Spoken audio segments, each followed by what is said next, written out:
Hello friends, welcome to Shivani's kitchen. ఈరోజు recipe మినప్పప్పు ఎండుమిర్చి పచ్చడి. వేడి వేడి నెయ్యి అన్నంలోకి ఎంత బాగుంటుందో. అన్నంలోకే కాదు, ఇడ్లీ, అట్టు, చపాతి ఎందులోకైనా చాలా చాలా బాగుంటుంది. ఎలా చేసుకుందామో చూసేద్దాం రండి. ప్యాన్లో ఒక 3 టేబుల్ స్పూన్ మినప్పప్పును వేసుకొని లో ఫ్లేమ్లో మంచి కలర్ వచ్చేంత వరకు మినప్పప్పుని వేయించుకోండి.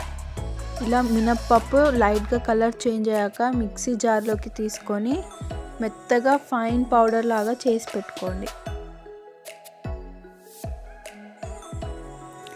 ఇప్పుడు అదే ప్యాన్లో ఒక 15 to 20 ఎండుమిర్చిని తీసుకొని లో ఫ్లేమ్లో వేయించుకోండి. కొద్దిగా ఆయిల్ వేస్తే ఫాస్ట్గా వేగిపోతాయి.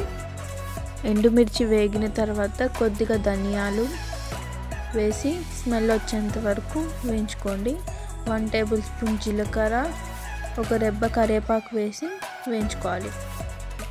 అన్నీ వేగాక మిక్సీ జార్లో వేసుకోండి.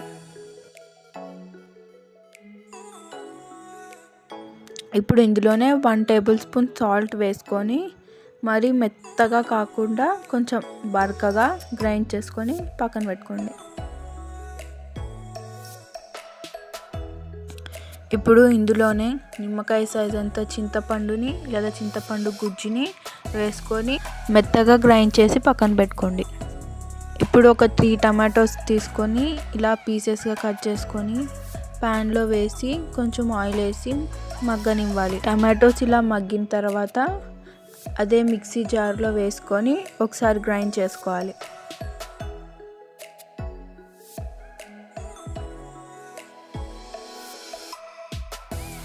టమాటోస్ని ఇలా మెత్తగా గ్రైండ్ చేసుకున్న తర్వాత సన్నగా కట్ చేసి పెట్టుకున్న ఆనియన్స్, ఇంకా 4 to 5 వెల్లుల్లిని వేసుకొని మరి మెత్తగా కాకుండా ఒక్కసారి మిక్సీ పట్టుకోండి. ఈ పచ్చడి కనీసం మీకు వారం రోజులు ఫ్రిడ్జ్లో నిల్వ ఉంటుంది.